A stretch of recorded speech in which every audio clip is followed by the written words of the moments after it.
నిన్ను అంటుకోక కన్నులంటుకోక ఎరగని రుచినే కోరి ఎదుట పడ్డానే.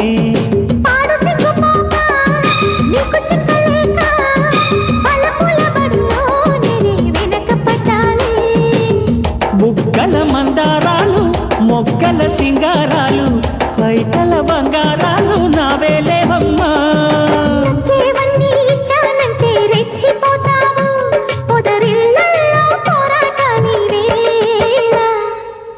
నిన్ను అంటుకోక కన్నులంటుకోక ఎరగని రుచినే కోరి ఎదుట పడ్డానే.